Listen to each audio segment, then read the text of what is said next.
Well, now, boys, here is someone whom you all know. He is here by permission of Thump. It's none other than Tommy Handley.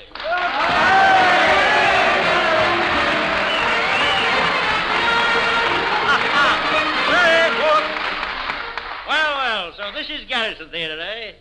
Well, dig me in the ditty box.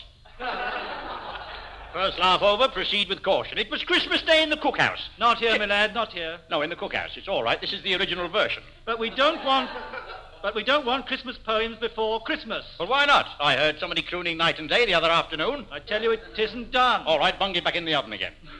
It was Christmas Day in the cookhouse. The cold, bare walls were cold. You said that twice. That's right, they were too cold. And one of the fellows muttered as he pushed his plate away, "I can't eat sage and onions, for I'm to be Queen of the May." Utter rubbish, utter rubbish. Queen of the May was by Longfellow. Yes, well, so was the fellow who was reciting this. He stood 6'2" in his stocking pants. He wore a fancy vest trimmed with eggs and bacon, and his mother was a little fat man. Then all of a sudden, stop! Hey, stop! Once more we stopped the roar of London's traffic to introduce Lieutenant Shadwell's orchestra, who are in tune tonight. Now we come. Thanks for laughing, Jelly. The chief cook gazed in anger at the soldier's sullen sneers, when up jumped one old rascal and boxed him on the ears. Is this supposed to be Christmas Day? No, Boxing Day. Now, next came the hot roast sausage. One fellow looked with a sniff. They gave him 4. He asked for more. He was one of the dandy fifth. Why mention dandy fifth? Well, I wanted a word to rhyme with sniff, you see. The whole thing's piffle, piffle. Remind me to resent that, will you? Yes. I will now do a few impersifications. My first, the cuckoo.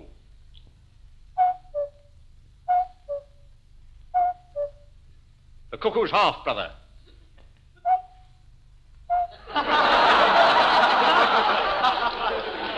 Thanks. Then you go ahead.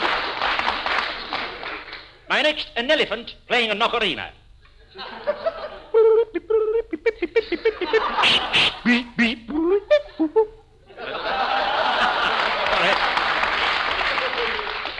An acid drop got down the trunk. It wasn't too good, then. What's this one? I don't know. Rhubarb and custard. Now, let me, go there. Right, please. How much do you get a week for interrupting me? £6. £6 a week? I must work this out. Now, let's see. The throwaway 2 carry 5. Flyaway Peter, flyaway Paul. Apples a pound, pears, watermelons, we have none. Put down those plums. 2 for 4.8 each, 3 for a piece of bread, twice round the lighthouse, back in time for tea. With 1 for his knob. I should think that, roughly speaking, that's about £12 a fortnight, I think. Now, will you kindly go away? I want to talk to some intelligent people. Well, folks, it's nice to be back here in this part of the world again and to see all the old familiar faces, full of anticipation and extra strong peppermints. I'm staying in a lovely hotel here, or rather it's a pub. It's called the Announcer's Annex. It's £1 a week all in, find your own food and sleep next door. The waiters don't go round the tables go round the waiters. We have 3 meals a day, soup for breakfast, for lunch soup, and no soup for dinner. The hotel motto is short sheets make the bed seem longer. I've got a lovely room overlooking nothing.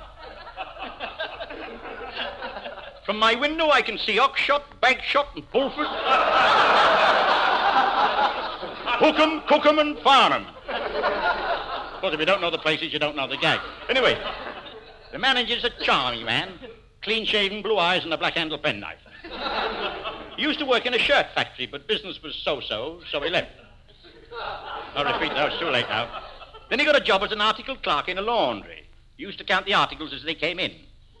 One day, however, they found they were short of a pair of step-ins, so he stepped out.